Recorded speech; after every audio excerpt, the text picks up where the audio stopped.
Assalamualaikum warahmatullahi wabarakatuh. Perkenalkan saya Rahayu Fitriani, biasa dipanggil Ayu, NIM E1R022019, kelas 1D.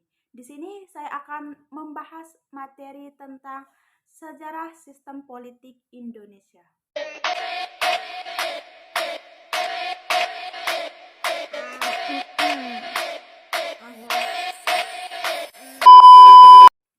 Ya, sejarah sistem politik Indonesia bisa kita lihat dari proses politik yang terjadi di dalamnya. Apakah teman-teman tahu bagaimana sejarah sistem politik Indonesia? Kamu nanya, bertanya-tanya. Jadi, di sini sistem demokrasi Indonesia itu terbagi dalam 3 masa demokrasi. Yang pertama, demokrasi liberal.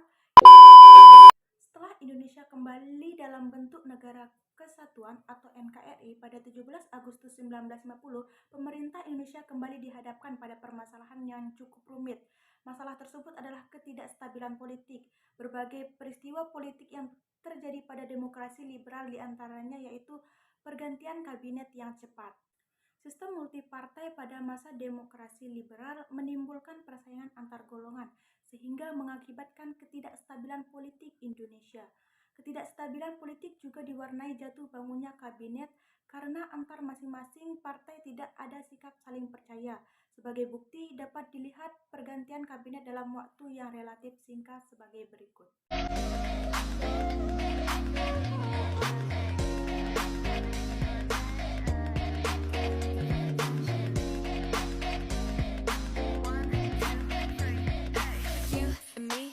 보이지 한참을 쳐다봐 가까이 다가가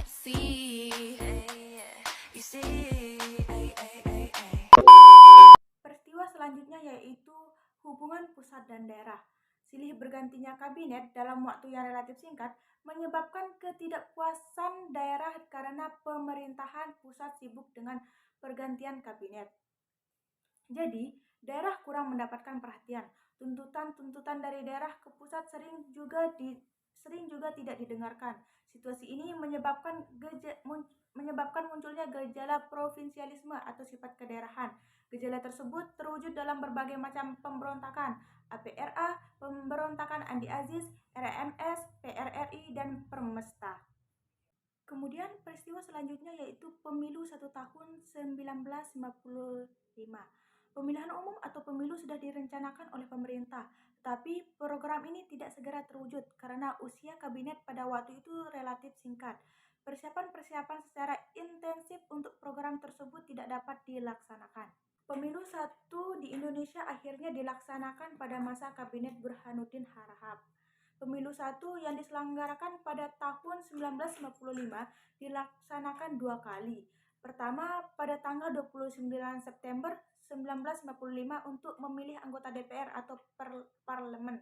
Yang kedua yaitu pada tanggal 15 Desember 1955 untuk memilih anggota Dewan Konstituante atau Dewan Pembentuk Undang-Undang Dasar.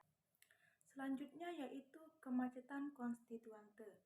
Antara kurun waktu 1956 sampai 1959, Dewan Konstituante belum berhasil merumuskan Undang-Undang Dasar tersebut.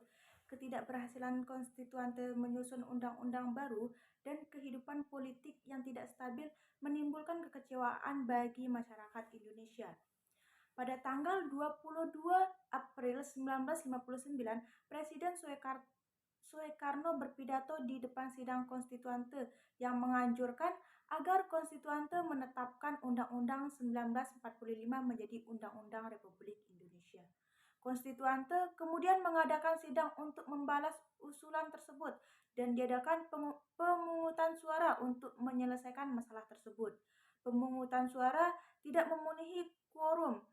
Banyak anggota Dewan Konstituante yang tidak hadir. Nah, kemudian diadakan pemungutan suara yang kedua pada tanggal 2 Juni 1959.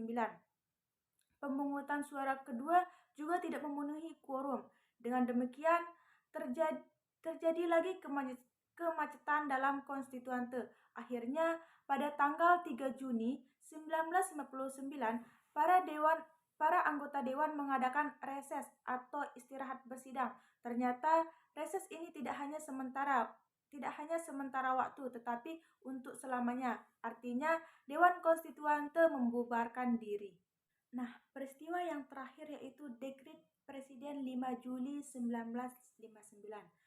Kehidupan politik semakin buruk dan mengancam persatuan dan kesatuan bangsa. Di sini, di daerah-daerah terjadi pemberontakan merebut kekuasaan.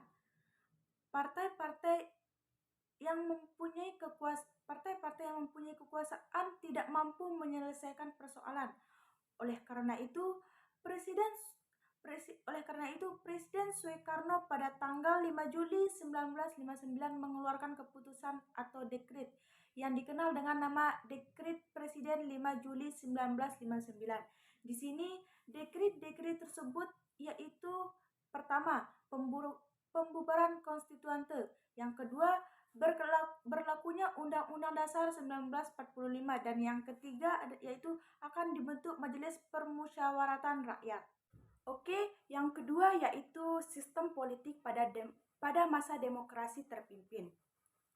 Setelah Indonesia menganut sistem pemerintahan liberal, maka agar diperoleh kembali sistem pemerintahan dalam bentuk Negara Kesatuan Republik Indonesia, Undang-Undang Dasar 1945 menjadi pilihan yang terbaik.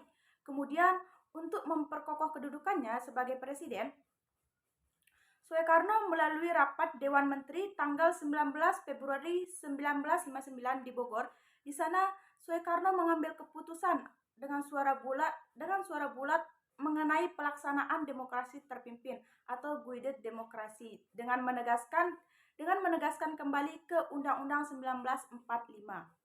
Setelah Dekret 5 Juli 1959, maka pada tanggal 6 Juli 1959, Kabinet de Juanda menyerahkan mandatnya kepada Presiden berdasarkan Undang-Undang 1945 yang diberlakukan kembali.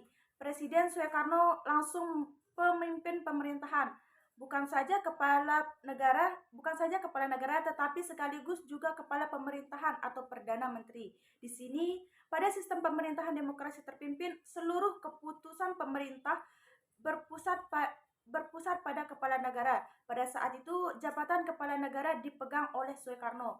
Masa demokrasi terpimpin berlangsung sejak dikeluarkannya Dekret Presiden 5 Juli 1959 sampai 1965. Oke, pembahasan yang terakhir yaitu sistem politik pada masa demokrasi Pancasila. Hey guys, ayo berpikir jernih. Mitosnya ada minuman yang bikin cepet kaya atau enteng jodoh. Padahal semua tergantung usaha. Mending Sprite, nyatanya ini minuman jernih dengan rasa lemon yang nyegerin banget. Sprite nyatanya nyegerin. Sorry, tadi ada iklan guys, soalnya nggak premium. Oke, lanjut ke pembahasan. Demokrasi Pancasila merupakan konsep demokrasi yang dipopulerkan oleh Orde Baru pada masa kepemimpinan Soeharto, yaitu 1966 sampai 1998. Istilah demokrasi Pancasila lahir dari konsep pemikiran yang kontra atau berlawanan terhadap konsep demokrasi terpimpin masa Soekarno 1959 sampai 1965. Secara tidak langsung, pemberlakuan demokrasi Pancasila pada masa Orde Baru adalah sebuah upaya delegitimasi terhadap konsep demokrasi terpimpin Soekarno. Terbitnya Surat Pemerintah 11 Maret atau Super Semar pada 1966 menjadi penanda dari pelaksanaan demokrasi Pancasila masa Orde Baru. Demokrasi Pancasila mengutamakan musyawarah untuk mufakat. Pemimpin tidak diberi hak untuk mengambil keputusan secara sendiri ketika mufakat bulat tidak tercapai, melainkan melalui voting atau pemungutan suara. Hal tersebut sangat bertolak belakang dengan konsep demokrasi terpimpin masa Soekarno yang mengatur tentang peran pemimpin yang diperbolehkan mengambil keputusan ketika mufakat tidak tercapai. Penyebab kegagalan pelaksanaan demokrasi Pancasila mengalami kegagalan karena dalam praktik kenegaraan dan pemerintahan terdapat banyak penyelewangan. Dalam jurnal ilmiah Demokrasi dalam Sejarah Ketatanegaraan RI 2014 karya Arif Wijaya, faktor penyebab kegagalan demokrasi Pancasila adalah rotasi kekuasaan eksekutif yang bisa dikatakan tidak ada rekrutmen politik yang tertutup, pemilu yang jauh dari semangat demokratis, pelanggaran HAM, dan praktik KKN yang merajalela. Demokrasi Pancasila runtuh bersamaan dengan kejatuhan Orde Baru pada tahun 1998. Nah, pada tanggal 21 Mei 1998, Soeharto mengundurkan diri sebagai presiden dan menyerahkan mandat kekuasaannya kepada B.J. Habibie. Oke, sekian pembahasan materi dari saya. Mungkin ada kekurangan atau kesalahan, mohon dimaafkan. Sekian, Assalamualaikum warahmatullahi wabarakatuh. Bye-bye.